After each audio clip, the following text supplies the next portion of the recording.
Australia's foreign and defence ministers have held face-to-face talks with their counterparts from the United Kingdom, agreeing the two countries will work together even more closely. UK Foreign Secretary Liz Truss could not escape questioning on the political turmoil back home that threatens Boris Johnson's leadership as Prime Minister. For the first time since 2018, the 11th AUKMIN talks have taken place face-to-face as part of a 4-day visit. It's a very significant achievement. Following the talks at Admiralty House in Sydney, the delegation spoke of their shared values and heritage.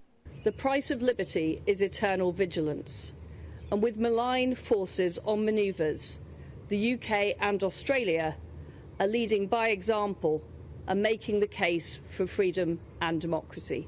Building on the landmark AUKUS partnership announced last September, the UK sees the Indo-Pacific region as key to its economic and strategic goals over the next 2 decades, with Australia playing a pivotal part.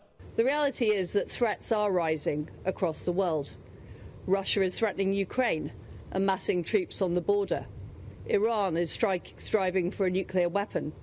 And China is using its economic muscle against Australia and other allies like Lithuania.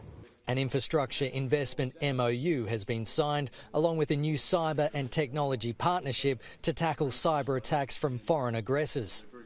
We have today also discussed at length dangerous disinformation and how we can work more closely together in countering the narratives of authoritarian actors who seek to undermine our efforts to promote openness and stability. With the internet comes a turbo boost that means young men in Sydney can be radicalised by people from Syria. The threat of a Russian invasion of Ukraine was also high on the agenda. Australia would be prepared to consider requests in areas in which we could assist to Ukraine, and no formal requests have been made. To be clear, that is not about direct military support.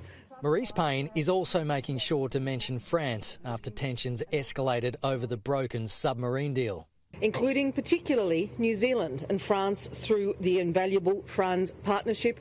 15,000 kilometres away, Liz Truss could not escape questioning over Boris Johnson's leadership.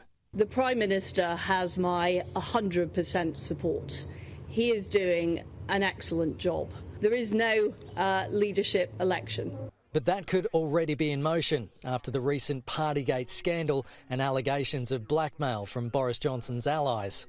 Liz Truss is viewed back in the UK as the most popular Conservative Tory MP and the likely successor to Boris Johnson should there be a leadership change, a change Ms Truss is not yet willing to embrace.